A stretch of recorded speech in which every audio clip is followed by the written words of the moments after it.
السلام عليكم ورحمة الله وبركاته.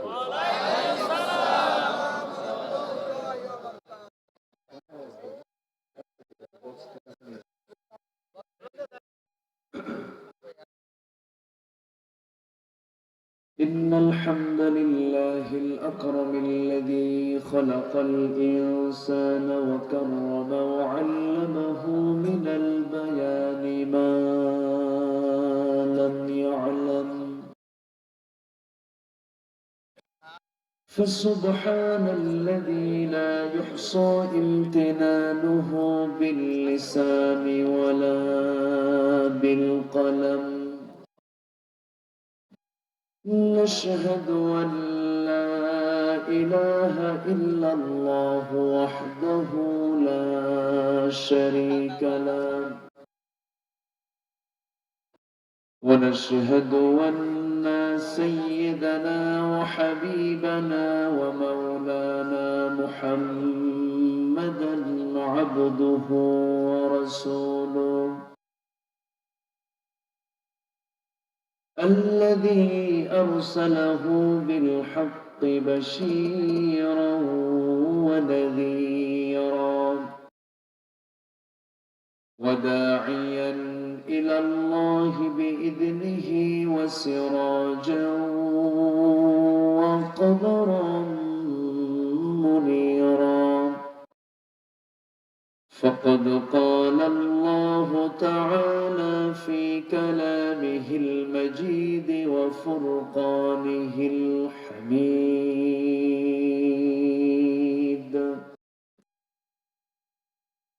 أعوذ بالله من الشيطان الرجيم. بسم الله الرحمن الرحيم.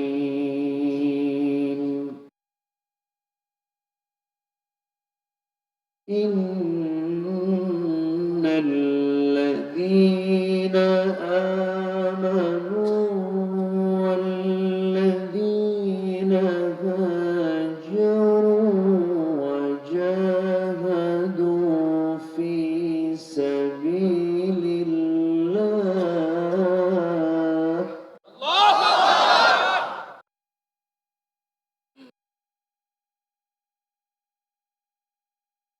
والذين هاجروا وجاهدوا في سبيل الله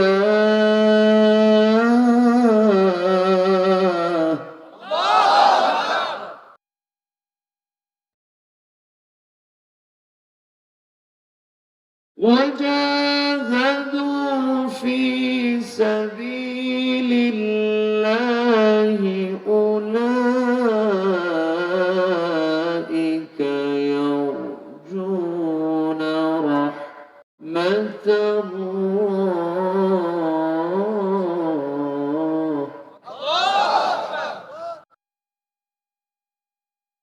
والله غفور رحيم.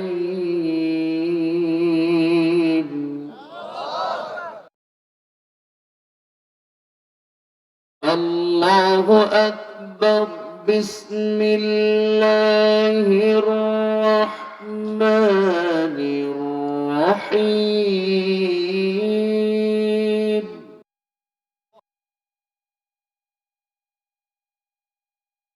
إن الله وملائكته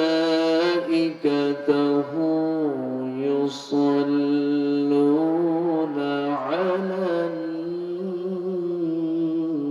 النبي يا أيها الذين آمنوا صلوا عليه وسلموا تسليما.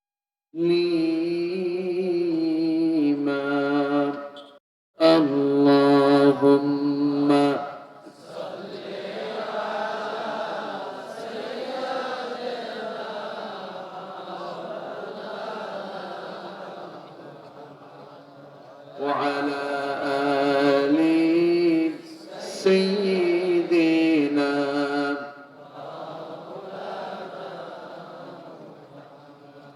একটু মোহাম্মত দিয়ে নবীর প্রেমে মাতোয়ারা হয়ে জবান খুলে উচ্চ আওয়াজে সবাই বলুন আল্লাহুম্মা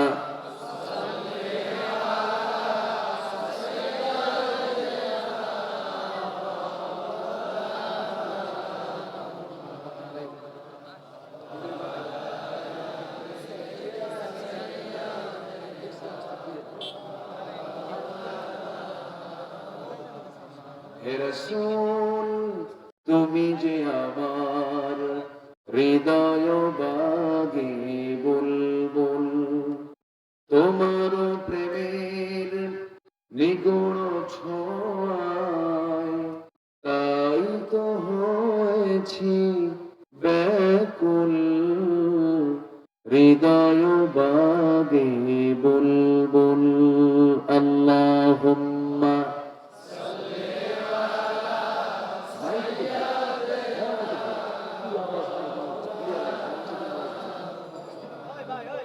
وعلى آل سيدنا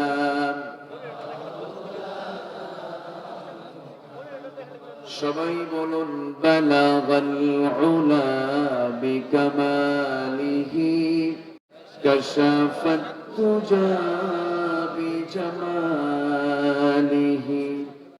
حسنت جميع خصاله صلوا سراج الملة تمهي فخر دو عالم دلبار مولاه شريف الأنبياء نسخا كل أديان دغره بلغ العلا بكماله كشف التجى بجماله حسنت جميع خصاله صلوا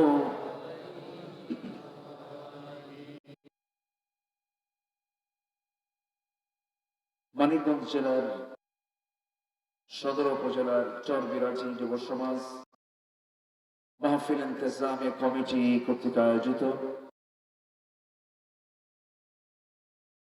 তৃতীয় বার্ষিকী তাফসীরুল কোরআন মাহফিল 2021 ঈদগাহ মাঠে অনুষ্ঠিত আজকের এই মহতী আয়োজনের সম্মানিত সুযোগ্য সভাপতি জনাব রেজাউল করিম রাজা মিয়া সর্দার, আজকের প্রোগ্রামের বরেণ্য প্রধান অতিথি মাননীয় উপজেলা চেয়ারম্যান মহোদয়, ভাইস চেয়ারম্যান মহোদয়, উপস্থিত হাজরাত উলামায়ে কেরাম, আমার পূর্বে কথা বলেছেন মুহতারাম মাওলানা মুস্তাফা কামাল মাসুরি, আজকের মাহফিলের সম্মানিত মেহমানবৃন্দ, সুশীল সমাজ, জাতির শ্রেষ্ঠ সন্তান, শিক্ষক মন্ডলী, সামনে উপস্থিত আজকের এই মহৎ আয়োজনের প্রধান আকর্ষণ, যাদেরকে নিয়ে আজকের এই সাজানো একটি বাগান, তাওহীদের পতাকাবাহী, কালেমার ঝান্ডাবাহী, দ্বীন ইসলামের নরসারদুল বীর মুজাহিদ, প্রাণ প্রিয় সম্মানিত দ্বীনী ভাইরা, আড়ালে বসে আছেন শ্রদ্ধেয়া সম্মানিত মা বোন। আলোচনার সূচনায় আনুষ্ঠানিকতার মধ্য দিয়ে আমার পক্ষ থেকে আবারও দিল খোলা সালাম, আসসালামু আলাইকুম ওয়া রাহমাতুল্লাহি তাআলা ওয়া বারাকাতুহু। সবাই কেমন আছেন? আমাকে উল্টো প্রশ্ন করলেন তো আপনি ভালো, আমি কি খারাপ থাকবো না? আল্লাহ আমাকে ভালো রেখেছেন, বলছে আলহামদুলিল্লাহ। আল্লাহর মেহেরবানি, আল্লাহর মেহেরবানি যে আল্লাহ পাক আমাকে আপনাকে এমন একটি বরকতপূর্ণ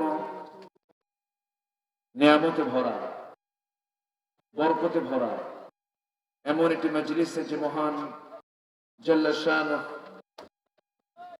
আসার বসার তৌফিক দিয়েছেন, সেই মহান রবের শানে শুকরগুজার হচ্ছি, মুহাব্বাতান জোরালো কণ্ঠে বলে উঠছি আলহামদুলিল্লাহ।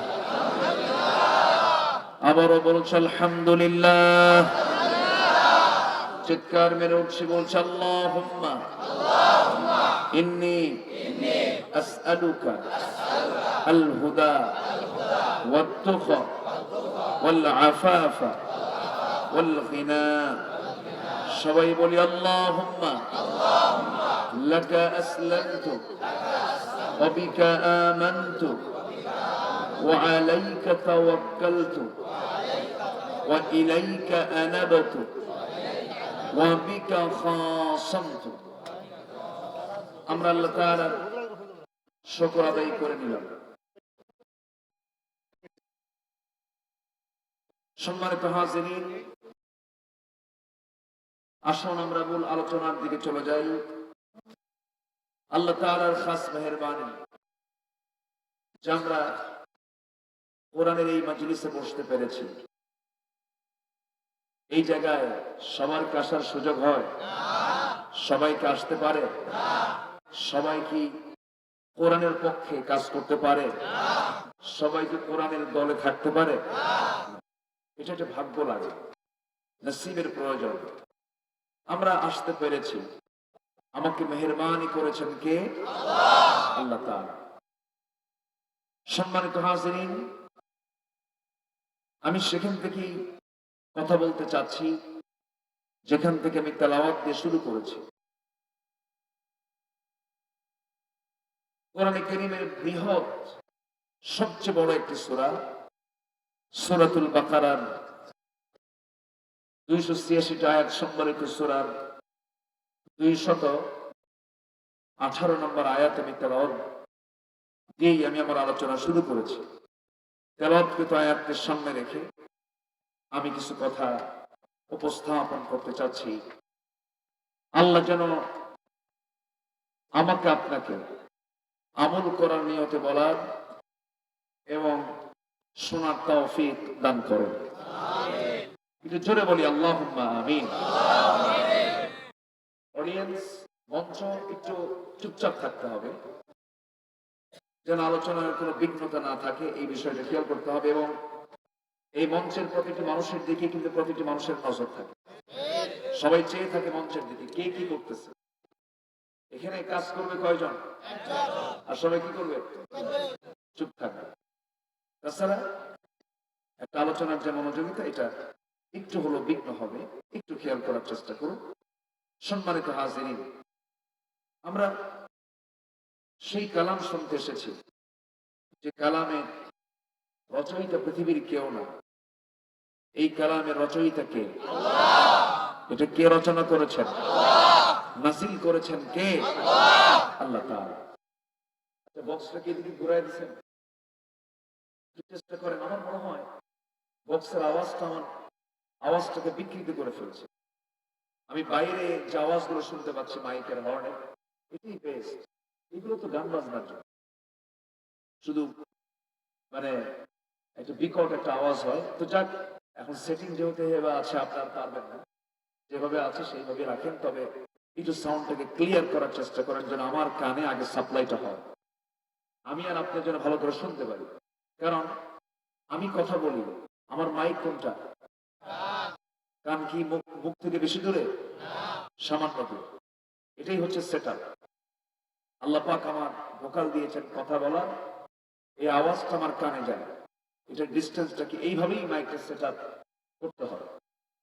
সম্মানিত ভাইয়েরা, সম্মানিত উপস্থিতি, আমরা যে গ্রন্থ নিয়ে বসেছি, যে কিতাব নিয়ে বসেছি, এটা কি আজকের কিতাব?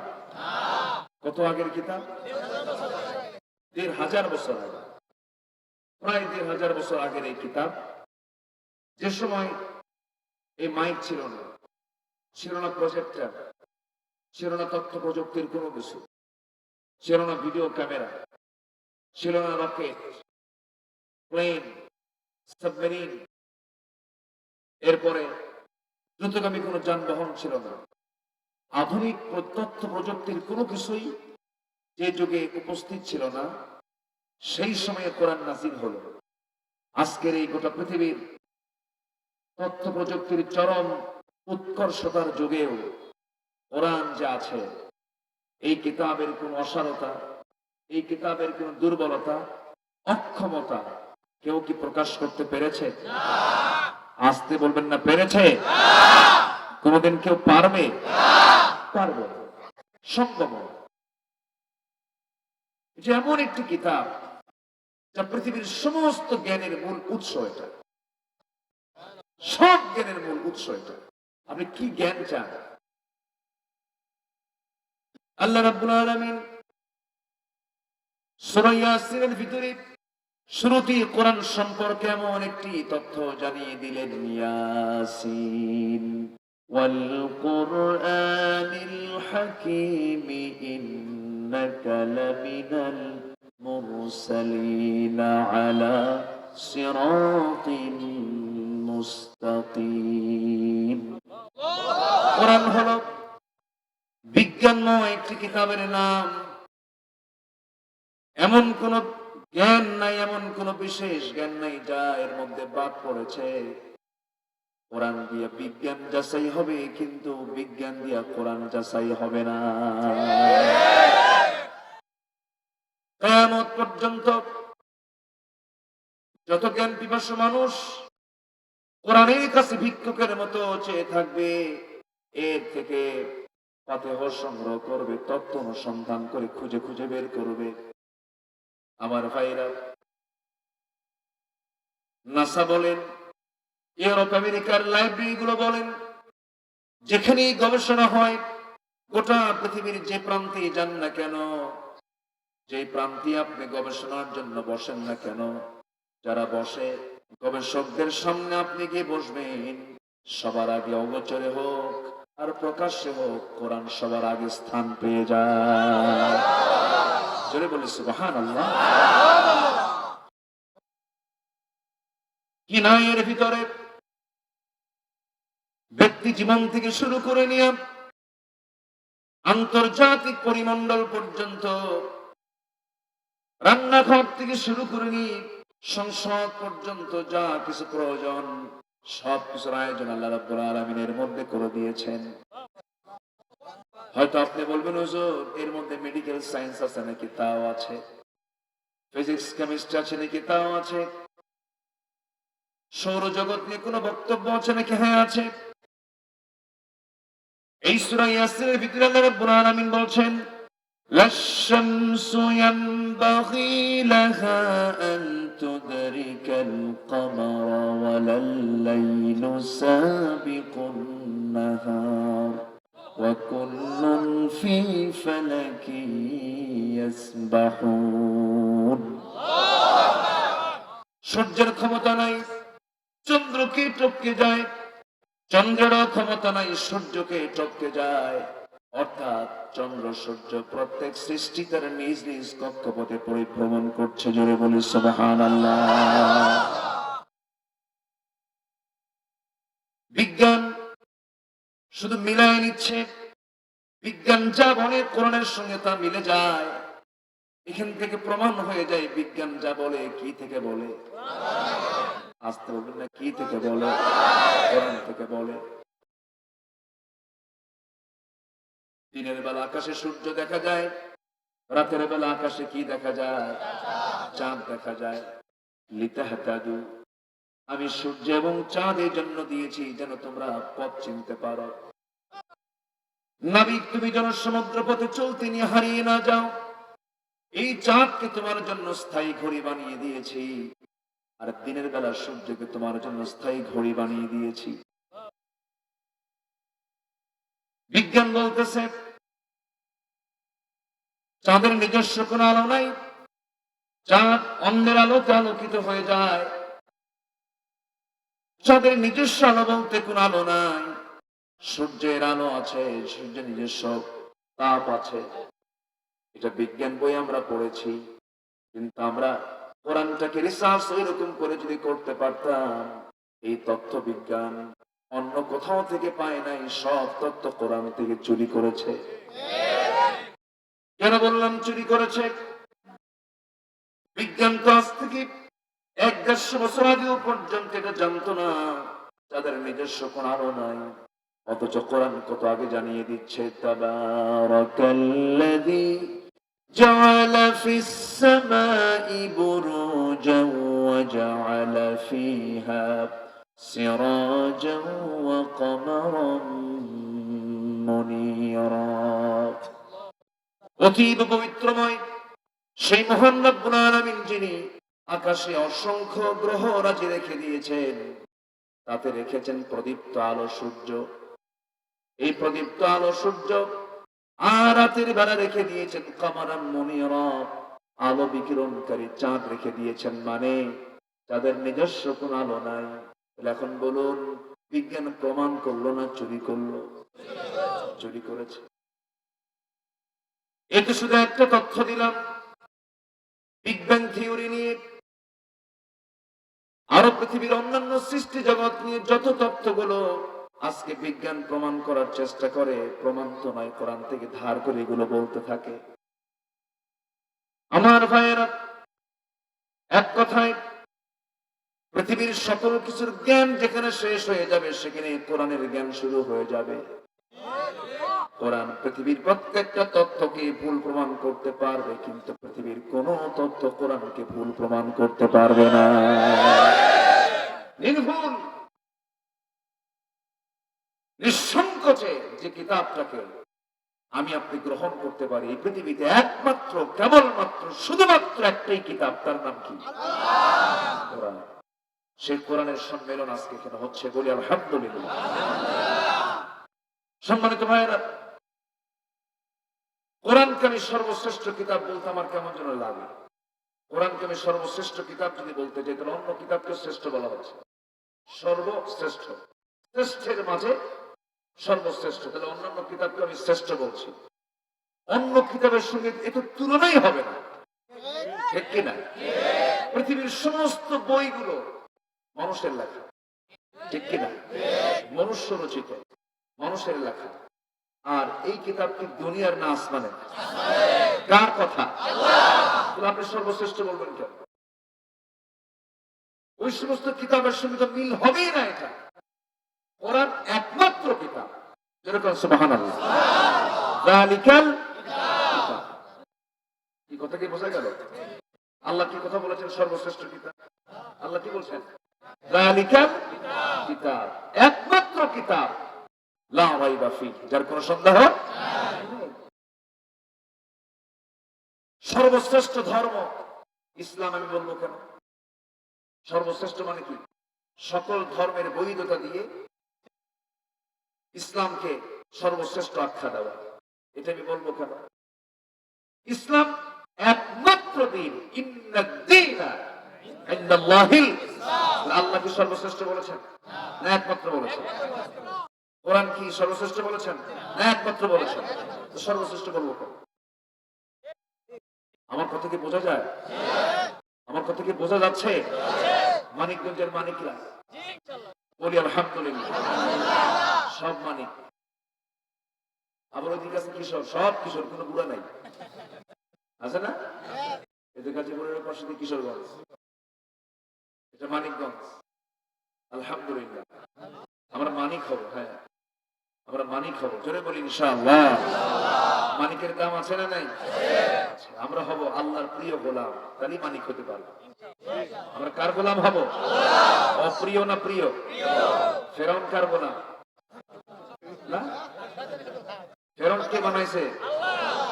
নমরুদকে কে বানাইছে? সেও তো আল্লাহর গোলাম। সে মানে না আল্লাহকে, ঠিক আছে, মানে নাই, আল্লাহর গোলাম, কিন্তু প্রিয় না অপ্রিয়? আমরা সবাই কার গোলাম? কি গোলাম হব? প্রিয় গোলাম হতে হবে, মানিক হতে হবে, দামি হতে হবে। এই জন্য কি দরকার? এই জন্য কি দরকার? কোরআন দরকার। এটাকে আমরা ডায়েরি, এটাকে আমরা আশেপাশে আশেপাশে ফোন টোন একটু রাখেন না, বন্ধ রাখেন, যে এখানে এসে বন্ধ করার দরকার নেই। ওই যে আপনার সঙ্গে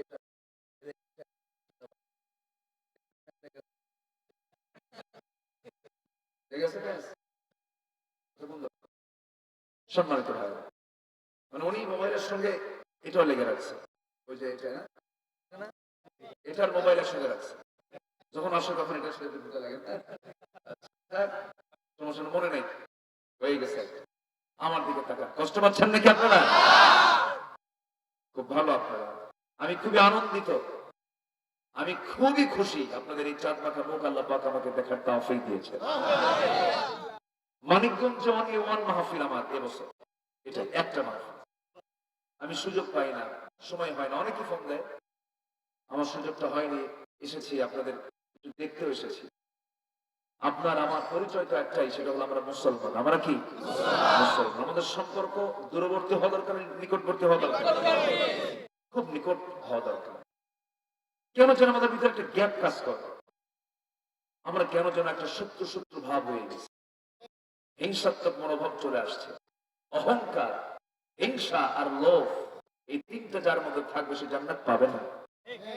কিন্তু এই তিনটা আজকে সমাজে নাই। তো আসতে বলবেন না, আছে না নাই?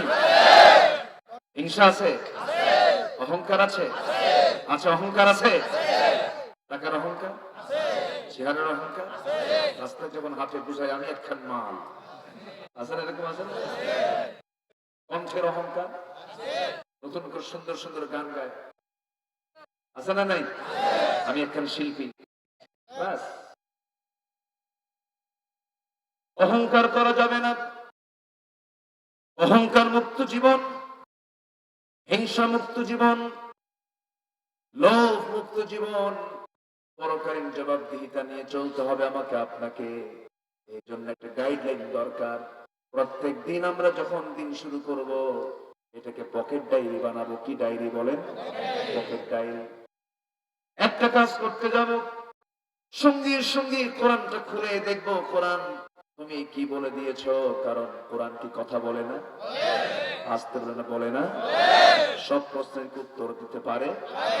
কি প্রশ্ন আপনি করবেন, সব প্রশ্নের জবাবের মধ্যে আছে না নাই? এক মাহফিলে বহুদিন আগে এক বুড়া চাচা পাঁচশো থেকে বলে, হুজুর আপনি বলেন কোরআন সব কিছু দিতে পারে, সব কিছু বলতে পারে, সব এর মধ্যে আছে, এর মধ্যে কি আলু আছে নাকি? আমি বললাম, চাচা আপনার কি মনে হয় আলু নাই? চাচা হেসে ফেলছে। বললাম, ওই আলুটিকে রান্না করার জন্য যে মশলা পাতি দরকার, ও আদাসিহা ও বসলিহা ও ফুমিহা, আদা রসুন পেঁয়াজ শুদ্ধ আছে। যেরকম সুবহানাল্লাহ, কোনো কিছু বাদ করে সব বলে দিয়েছে আল্লাহ রাব্বুল আলামিন। সেই জন্য বলছেন, বান্দারে فأين تذهبون إن هو إلا ذكر للعالمين لمن شاء منكم أن يستقيم وما تشاءون إلا أن يشاء الله رب العالمين। বান্দা তুমি কোথায় যাও, কোন দিকে দূর মারো, তোমার জীবনের জন্য সবচেয়ে বড় জিকির হলো কোরআন। কোরআনের জিকির করো, কোরআনটাকে সুন্দর করে তেলাওয়াত করো, কোরআনটাকে সুন্দর করে পড়ো, কোরআনটাকে বোঝার চেষ্টা করো। জীবন চলার পথে তোমার যতগুলো সংকট আছে সব সংকট দূর হবে যদি তুমি কোরআনটাকে খুব সুন্দর করে আত্মস্থ করতে পারো। আমার নবীজি ফি হাজ্জাতিল বিদা, বিদায় হজের ভাষণে যতগুলো কথা বলেছেন এর মধ্যে অন্যতম একটি কথা হলো, লাকাদ তারাকতু ফীকুম আমরাইন লা তাদিল্লু মা তামাসসাকতুম বিহিমা। তোমাদের কাছে আমি দুটো জিনিস রেখে গেলাম, আল্লাহর কালাম কোরআন এবং আমার সুন্নাহ। এই দুইটাকে শক্ত করে আঁকড়ে ধরবে, পৃথিবীর কোনো শক্তি নাই তোমাকে পরাজিত করতে পারে। কিন্তু আজকে মুসলমান এই দুটো কিতাব থেকে কাছে না দূরে? আসতে বলবেন না, কাছে না দূরে? যোজন যোজন দূরে। আজকে যদি নামাজে যেমন কোরআনের একটা কালচার আছে, কোরআনের একটা চর্চা আছে, নামাজের কোরআনের চর্চা আছে না? নামাজের মধ্যে কোরআনের চর্চা আছে। ইমাম সাহেব নামাজের ভিতরে সুন্দর করে তেলাওয়াত করছেন। পার্লামেন্টে অধিবেশন শুরুর আগে সুন্দর করে কারি সাহেব তেলাওয়াত করতেছেন। এরপরে বিভিন্ন অনুষ্ঠানের শুরুতে সুন্দর করে কোরআন তেলাওয়াত হতেছে। কোরআন তো শুধু নামাজের মধ্যে তেলাওয়াত, সংসদ অধিবেশনের শুরুতে তেলাওয়াত, অনুষ্ঠান শুরুতে কোরআন তেলাওয়াতের জন্য আল্লাহ রাব্বুল আলামিন কোরআনটা নাযিল করেন নাই। কোরআন নাযিল করেছেন লিতাহকুমা বাইনান নাস, যেন আপনি কোরআনটা দিয়া সমাজের সমস্ত বিচার ফয়সালা করতে পারে। এর মধ্যে কি বিচার নাই? এর মধ্যে কি আইন নাই? এর মধ্যে কি বিধান নাই? কিন্তু এটাকে অনেকে মানতে চায় না। আছে না নাই? এখানে কি দ্বন্দ্ব, এখানেই সমস্যা। নামাজের ক্ষেত্রে তো কারো কেউ কোনো ক্লেম নাই, কারো কোনো কথা নাই, কিন্তু নামাজ কায়েমের ক্ষেত্রে কিছু বিরোধী শক্তি আছে না? নামাজ আদায়ে বিশ্বাসী, কিন্তু নামাজ কায়েমে বিশ্বাসী না। নামাজ আদায়ের মধ্য দিয়ে সমাজ থেকে জেনা, ব্যভিচার, সুদ, ঘুষ, মদ এগুলো বন্ধ হবে না। কিন্তু নামাজ কায়েমের আন্দোলন করে যদি নামাজ কায়েম করা যায়, নামাজ কায়েম হয়ে যায়, সমাজ থেকে সকল প্রকার অন্যায় দূর হয়ে যাবে।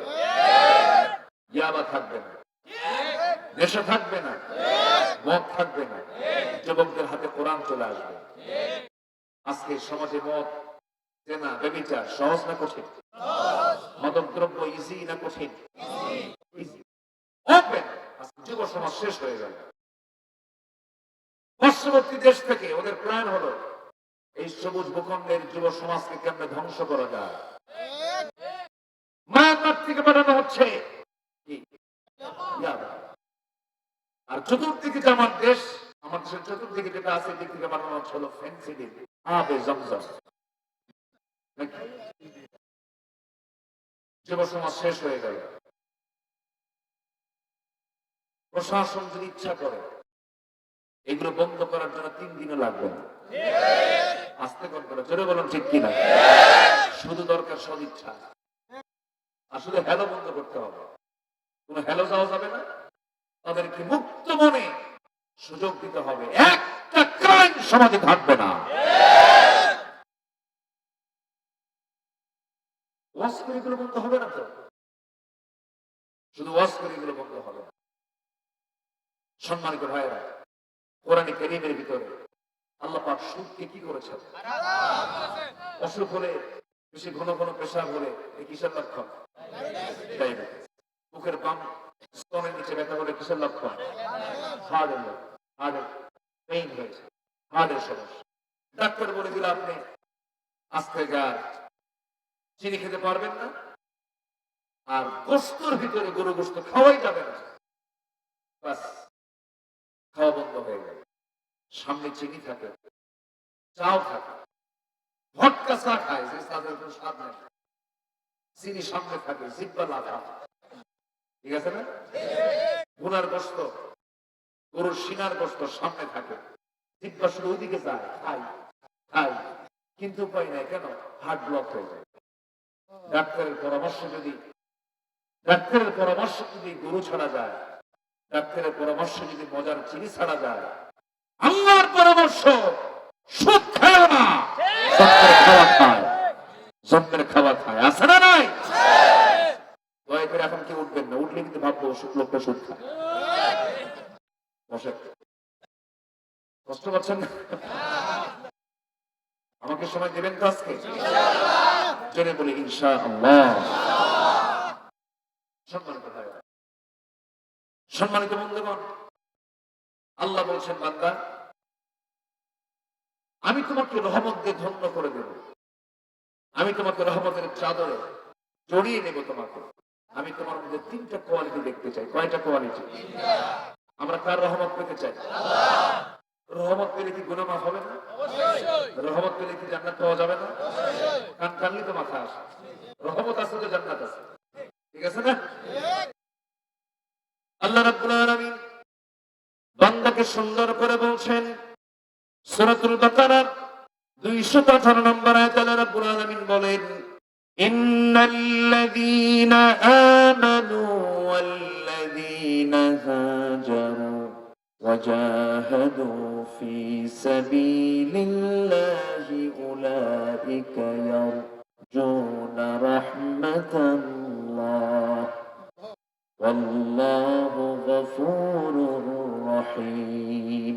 জোরে বলুন আল্লাহু আকবার। ইন্না নিশ্চয় আল্লাযীনা যারা আমানু ঈমান আনবে, এখানে আল্লাহ রাব্বুল আলামিন কন্ডিশন করে দিচ্ছেন যে সমস্ত বান্দার ঈমান আনবে। কিন্তু আমরা ঈমান এনেছি না ঈমান পেয়েছি? বলেন কি? ঈমান পেয়েছি। দাদা হলো মুজাহিদুল ইসলাম, বাপ হলো শহীদুল ইসলাম, নিজে হলো শরীফুল ইসলাম। এই যে 3 ইসলাম আছে, কে বলছে আমি মুসলমান না? ঠিক আছে? এই যুক্তি দিয়ে অনেকে মুসলমান থাকতে চান, কিন্তু আল্লাহ বলছেন বান্দারে না, তোর দাদা তোর বাপ তোর নাম মুসলিম হলেও ইসলাম হলেও আমি সেই মুসলমান হিসেবে গ্রহণ করব না। ইন্নাল্লাযীনা আমানু, নিঃসন্দেহে যারা ঈমান আনবে ওই সমস্ত বান্দাকে আমি মুসলিম বলে গণ্য করব। এটা কুণ্ড জগন্নাথ ভার্সিটির একজন প্রফেসর, মহিলা প্রফেসর, তিনি ইসলাম কবুল করেছেন সম্প্রতি।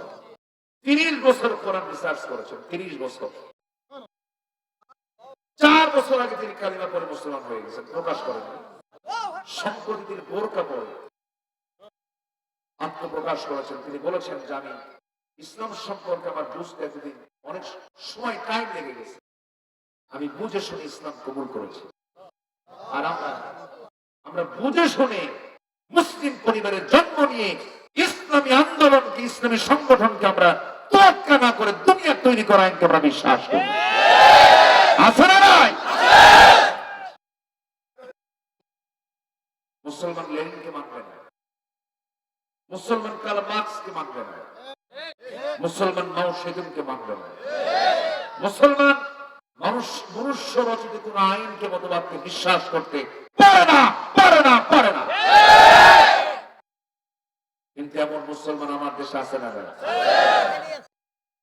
কি মুসলিম না মুনাফিক?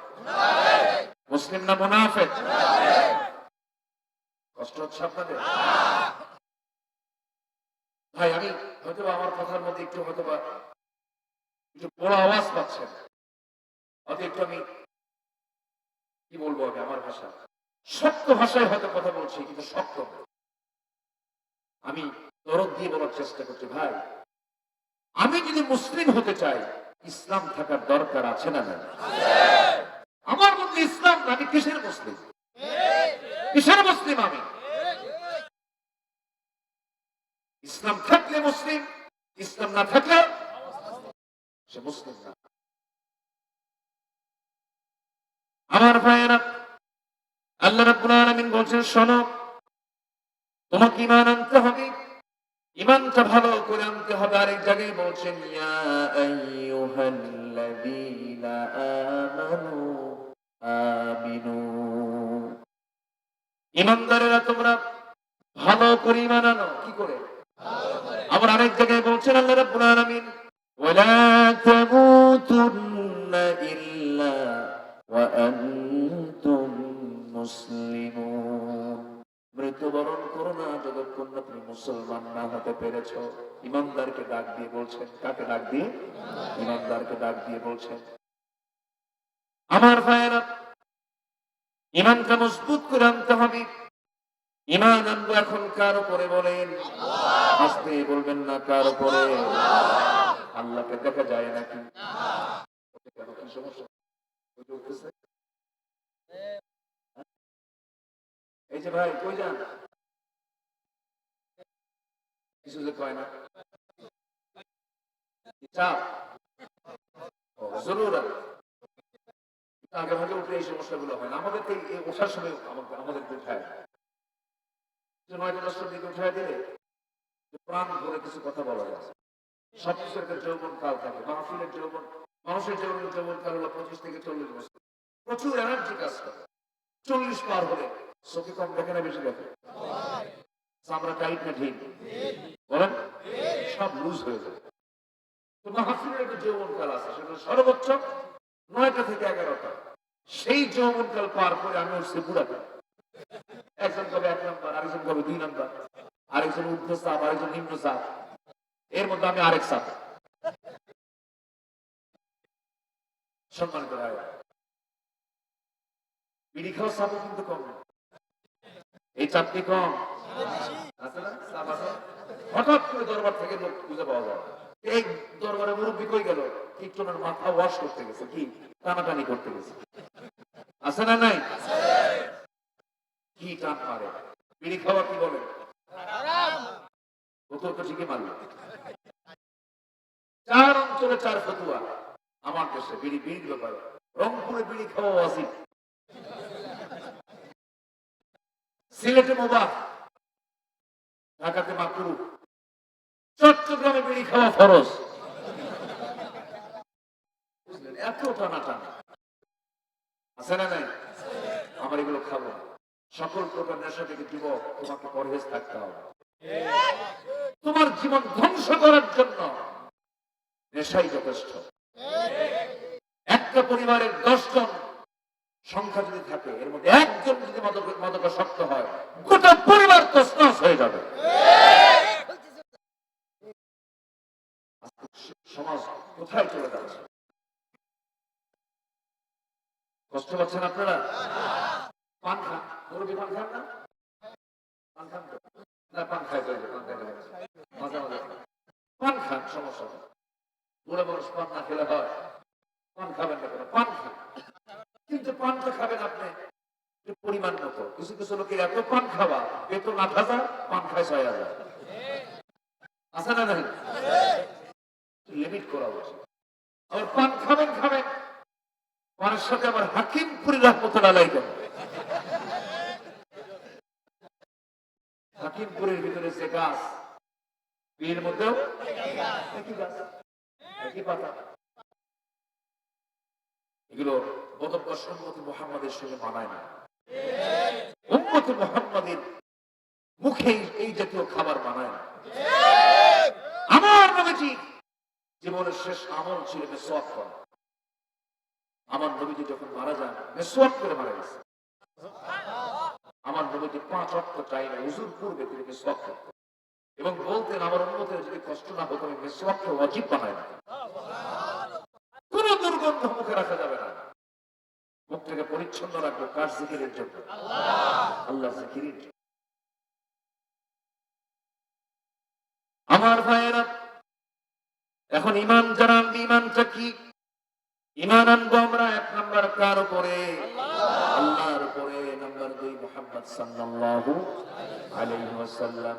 আমানার রাসূল বিমা উনজিলা ইলাইহি মির রাব্বিহি ওয়াল মুমিনুন কুল্লুন আমানা বিল্লাহি ওয়া মালাইকাতিহি وكتبه ورسله لا نفرق بين أحد من رسله وقالوا سمعنا وأطعنا غفرانك ربنا وإليك المصير. جربنا الله أكبر.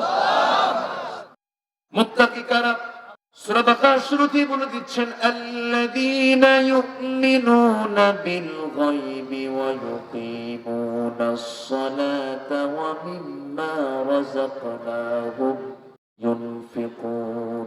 জোরে বলুন আল্লাহু আকবার। 1 নম্বর ঈমান আমরা আনবো কার উপরে? আল্লাহ আছেন না নাই?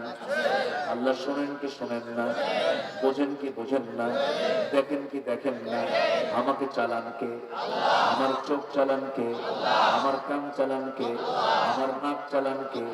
আমার দেহ চালান কে? আমার লাঞ্চটা চালান কে? আমার কিডনি চালান কে? আমার দুটো পা চালান কে?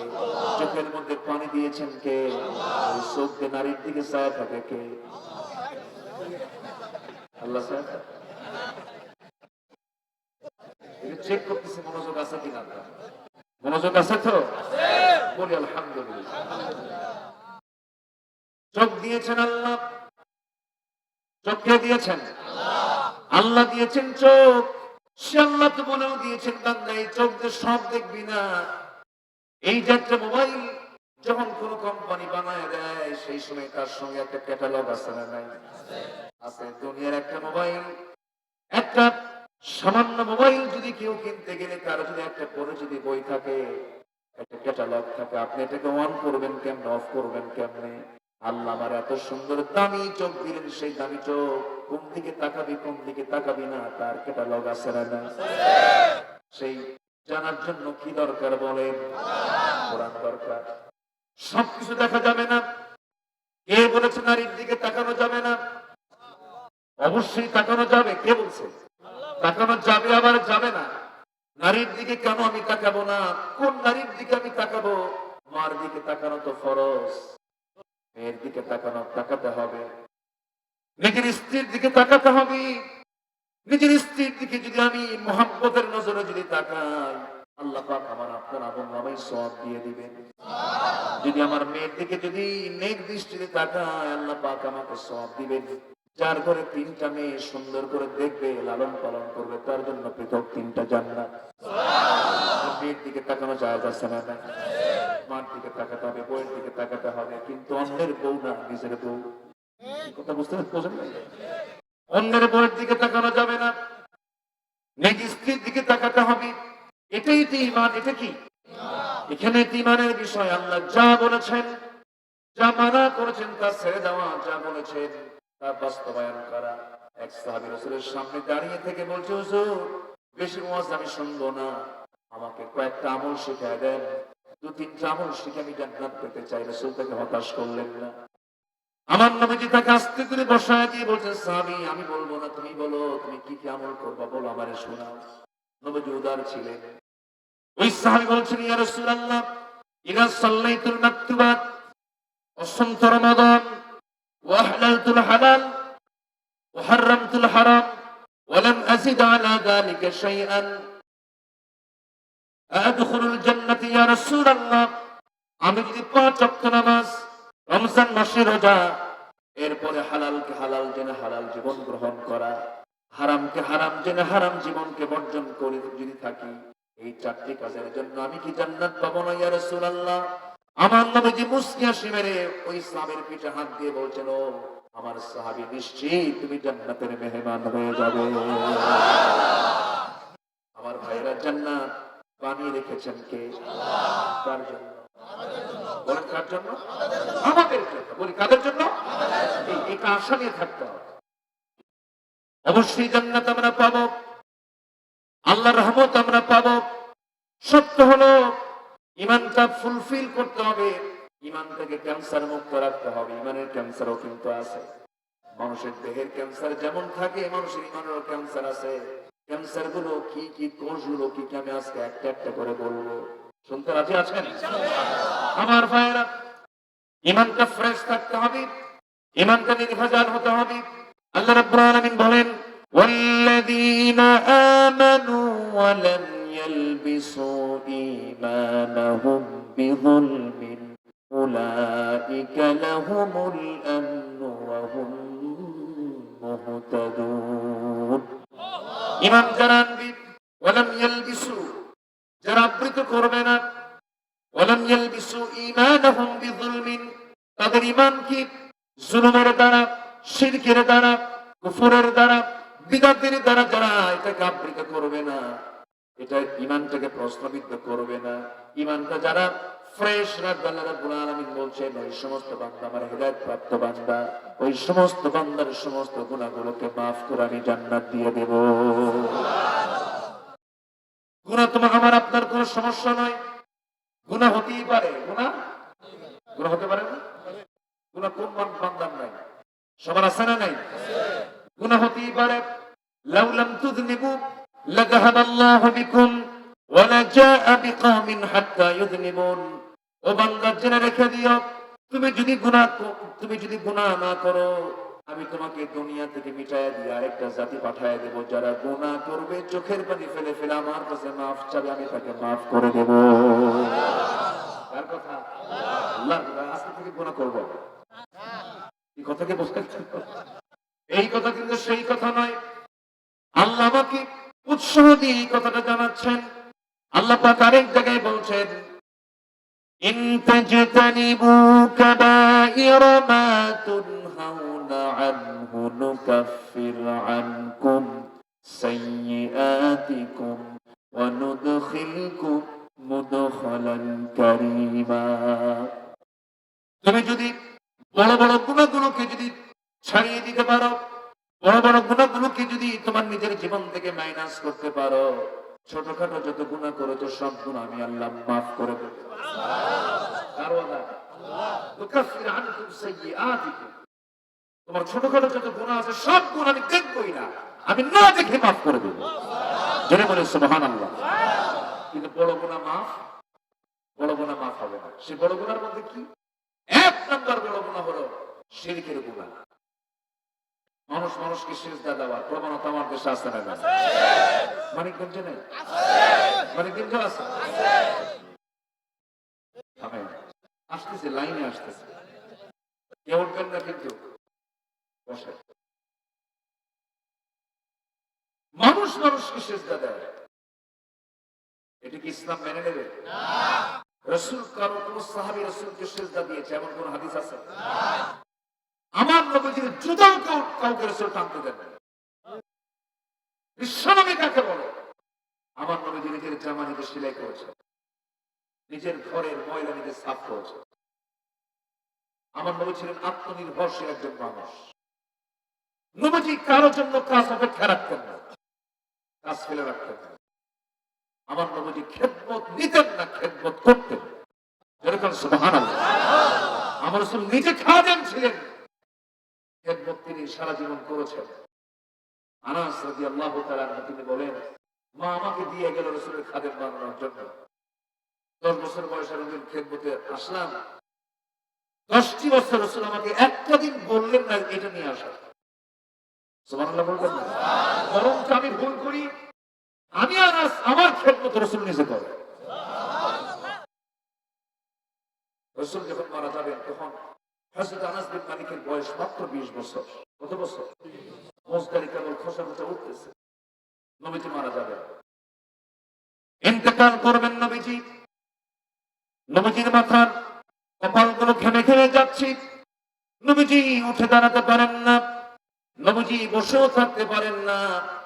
নবীজি আম্মা জান আয়েশা সিদ্দিকা রাদিয়াল্লাহু আনহার উরুতে মাথা রেখে আরাম ফরমাচ্ছিলেন। হযরত আনাস বিন মালিক যখন জানতে পারলেন, দেখতে পারলেন নবীজি আর উঠতে পারেন না, নবীজির কাছে আনাস বিন মালিক আর বসেন না। খারাপ লাগে, তার চোখে পানি চলে আসে। নবীজির কাছ থেকে দূরে দূরে থাকেন। 3 দিন 4 দিন কোনো খবর নাই। রাসূল বলছেন, ও সাহাবীরা, আমার প্রিয় আনাস বিন মালিক কোথায়? ওর মা আমাকে দিয়ে গেল।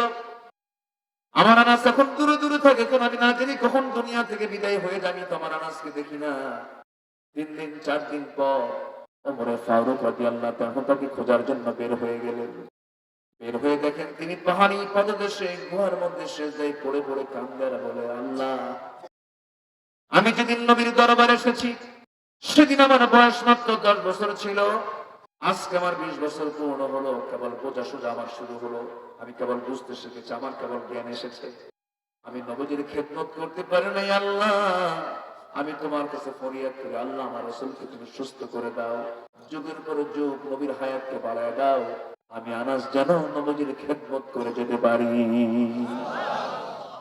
হযরত ওমর ফারুক রাদিয়াল্লাহু তাআলা তাকে সেই জায়গা থেকে নিয়ে নবীর সামনে যখন হাজির করলেন, রাসূল বলেন, আনাস, তুমি আমার উপরে রাগ করেছো নাকি? কেন হুজুর, আমার সামনে থেকে তুমি দূরে দূরে থাকো কেন? হযরত আনাস বলছেন, ইয়া রাসূলুল্লাহ, আপনার কষ্ট আমার দারুণ শেল বেঁধে যায়। আপনার মৃত্যুর যন্ত্রণা আমাকে দারুণ কষ্ট দিচ্ছে হুজুর। আপনার এই দৃশ্যগুলো দেখলে পর আমি ঠিক থাকতে পারছি না, এই জন্য আমি দূরে দূরে অবস্থান করছি। তুমি কি চাও আনাস, বলো তো হুজুর। আমার মন চায় আপনি যুগের পর যুগ বাঁচান, আমি আনাস আপনার খেদমত করে যাই।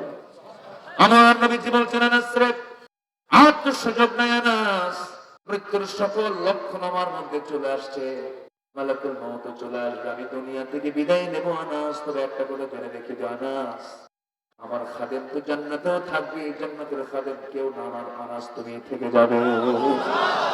জোরে বলি সুবহানাল্লাহ। বিশ্বনবী কারো কাছ থেকে সেজদা গ্রহণ করেন নাই। আমার নবীজি যেখানে দেখেছেন শিরিক সেখানে প্রতিবাদ করেছেন। আমি আমার নবীর কবর অসংখ্যবার জিয়ারা করেছি। মদিনা মুনাওয়ারায় যখন গিয়েছি, যখন ফজর নামাজটা পড়েছি, আমার রেগুলার রুটিন হলো নবীর কবরের সামনে দিয়ে সালাম দিয়ে দিয়ে যাওয়া। অসংখ্যবার রাসূল মাকবার আমার দেখার সুযোগ হয়েছে, কিন্তু একটা দিন তো দেখলাম না কোনো মানুষ এই জায়গায় গিয়ে সেজদা দিল, একটা ফুল নিয়ে গেল। এমনকি কেউ তো দাঁড়িয়ে থেকে নবীর কবরকে সামনে রেখে দুহাত তুলে দোয়া করতে পারে না, কারণ কোন কবরবাসীর কাছে চাওয়া যাবে না, বান্দা চাইতে হবে আকাশের মালিকের কাছে, ঠিক কিনা? আমাদের চাওয়ারই ভুল, পাবো কেন? চাওয়া যদি ভুল হয় পাওয়া যাবে? পাওয়া যাবে। চাইতে ভুল করা যাবে না, চাইতে ভুল হলে পাইতে ভুল হয়ে যাবে, চাইতে যদি ভুল না হয় পাইতে কোনো ভুল হবে না। আমার নবীজি একটা ছোট্ট ঘটনা মনে করলো, রাসূল যে কারো সেজদা গ্রহণ করেন নাই, তার বড় প্রমাণ একটা ইতিহাস মনে করলো, বলবো? আমার ভাইয়েরা, ইমানের বিকল্প, ইমানের ক্যান্সারই বলে, ইমানের কি ক্যান্সার। আমার নবীজি মক্কার বাসিন্দা, নবীজির জীবন থেকে দুজন প্রিয় মানুষ, আমার নবীজির সবচেয়ে কাছের মানুষ একজন কাফের, আরেকজন আমার নবীজির সবচেয়ে কাছের সহধর্মী আম্মা জান খাদিজা। দুনিয়া দুজন মানুষে যখন দুনিয়া থেকে বিদায় নিলেন, আবু জেহেল পেয়ারা হয়ে গেল, আবু জাহেল উচ্ছৃঙ্খল হয়ে গেল। হঠাৎ করে একদিন আবু তালেব বলছে, মুহাম্মদ রে, মনে হয় বাঁচবো না আমি, আমি দুনিয়া থেকে বিদায় নেব। নবীজি শিওরে বসে বলছেন, চাচা কোনদিন আপনাকে কালিমা গ্রহণ করার জন্য, দিন গ্রহণ করার জন্য জোর দিয়ে কিছু বলি নাই, কারণ লা ইকরাহা ফিদ্দীন, দিন গ্রহণে কোনো জবরদস্তি নাই। চাচা আপনার ছেলে ইসলাম কবুল করেছে, জাফর আলী ইসলাম কবুল করেছে, একটা বারের জন্য যদি আপনি কালিমার স্বীকৃতি দিয়ে দিতেন, আপনি অনেকের আগে আল্লাহর জান্নাত পেয়ে যেতেন। আপনি আমার জন্য কি করেন নাই চাচা, আপনি একবার কালিমা পড়েন তো। আবু তালেব বলে, মুহাম্মদ শোনো, আমার জোরাজোরি করুন, আমার বাপ দাদার ধর্ম আমি ছাড়তে পারবো না। এমন জাতীয় লোক এখনো আছে না নাই? আসতে বলবেন না, আছে না নাই? হাসবো না, যথেষ্ট না, ওয়াজাদনা, যা পেয়েছি মিন আবাইনা, আমার পূর্বপুরুষ থেকে যা পেয়েছি এর বাইরে যাব না। আমার বাপ মা যা করে গেছে, আমার বাপ দাদা যা করে গেছে আমি ছাড়বো না। এটাও একটা চরম গুমরাহি, ঠিক কিনা? এই গুমরাহি এখন আছে না নাই? এই গুমরাহি আবু তালেবকে জেগে বসলো। আবু তালেব বলল, মুহাম্মদ আমার বলো, আমার নবীজির জীবন থেকে আবু তালেব মাইনাস হয়ে গেলেন, যদিও কাফের, কিন্তু সারা জীবন নবীর পক্ষে তিনি কথা বলেছেন। তিনি জানতেন মুহাম্মদ বিন আব্দুল্লাহ আল্লাহর পয়গম্বর, কোনো সন্দেহ নাই, কিন্তু ঈমান আনতে পারেন।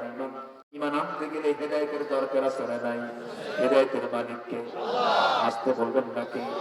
এই আবু তালেব কি দেখেন নাই? এই আবু তালেব রাসূলের কি দেখেন নাই? একটা সিরাত বললাম কয়েকদিন আগে, আমার নবীজি যেদিন জন্মগ্রহণ করেন, জন্মগ্রহণের একদিন পরেই চাঁদনি আকাশের নিচে বিশ্বনবীকে তার মা আম্মা জান আমেনা আমার নবীকে শোয়ায় রেখেছেন চাঁদনি আকাশের নিচে। আবু তালেব একদিন বলতেছে, মুহাম্মদ রে, আমি তোমার একদিন বাল্য জীবনের একটা স্মৃতিচারণ তোমার সামনে করতে চাই। আমি নিজের চোখে দেখেছি মুহাম্মদ, আমার রাসূল সেই সময় নবুয়ত পেয়েছেন। বলছেন, মুহাম্মদ রে, আমি নিজের চোখে দেখেছি, আমার চোখ সাক্ষী হয়ে আছে, এখনো তুমি কি জানো নাকি? এটার জবাব তুমি দিতে পারবে নাকি মুহাম্মদ? রাসূল বলছেন, চাচা কি বলবেন আপনি আমাকে বলুন। বলতেছে, শোনো, যেদিন তোমার জন্ম হলো, জন্মের পরের দিন তোমার মা তোমাকে চাঁদনি আকাশের নিচে শোয়ায় রেখেছে। তোমার মার চোখে পানি টলমল করে, তোমার মার মুখে কোনো হাসি নাই, তোমার মা কাঁদে, তোমার মা তোমাকে কোলে না নিয়া ওই যে চাঁদনি আকাশের নিচে শুয়ে রেখেছে, তুমি নবজাত, আমি তোমাকে রাতের আধারে দেখতে গেলাম। দেখতে গিয়ে দেখি তোমার মা তোমাকে রেখে কান্নাকাটি করছে। তোমার মা কাঁদতেছে এই জন্য, কারণ তোমার জন্ম হয়েছে তোমার জন্মে যে লোকটা সবচেয়ে বেশি খুশি হবে সেই লোকটা আজকে আর দুনিয়াতে নাই। এই জন্য তোমার মা কাঁদতেছিল। এমন সময় দেখতে পেলাম তুমি অসহায়ের মতো শুয়েছিলা, কিন্তু তোমার সামনে আমি দেখতে পেয়েছি তুমি যখন ডান হাত নড়াচড়া করো আকাশের চাঁদ তোমার হাতের উপরে পড়ে যায়। তুমি যখন বাম হাত নড়াচড়া করো বাম হাতটা তোমার হাতে এসে পড়ে যায়, বাম চাঁদটা এসে বাম হাতে পড়ে যায়। তুমি যখন ডান দিকে আকাশের চাঁদের দিকে তাকাও, ডান দিকে তাকালে চাঁদ বাম দিকে থাকলে লাভ মেরে ডান দিকে চলে আসে। আবার যখন বাম দিকে তাকাও আকাশের চাঁদ বাম দিকে চলে আসে। রাসূল শুনে শুনে বলছেন, চাচা সেদিন চাঁদটা আমার সঙ্গে এমন করছিল কেন আপনি কি জানেন? না না, বলো তো মুহাম্মদ, কেন কি হয়েছে বলো তো। সেই সময় রাসূল বলছেন, চাচা আমার মার মনটা ভালো নাই, আমার মার মনটা ভালো ছিল না। আমার বাবা দুনিয়াতে আগে 6 মাস পূর্বে দুনিয়া থেকে বিদায় নিয়েছেন। স্বামীর টেনশনে তার মনটা খারাপ। আহারে আজকে স্বামীটা থাকলে আমার ফুটফুটে বাচ্চা থেকে খুশি হয়ে যেত। আমার মার মনে একটু শান্তি দেওয়ার জন্য আমার আল্লাহ আমার জন্য আকাশের চাঁদটাকে খেলনা বানাইয়া দিয়েছিলেন। জোরে বলি সুবহানাল্লাহ।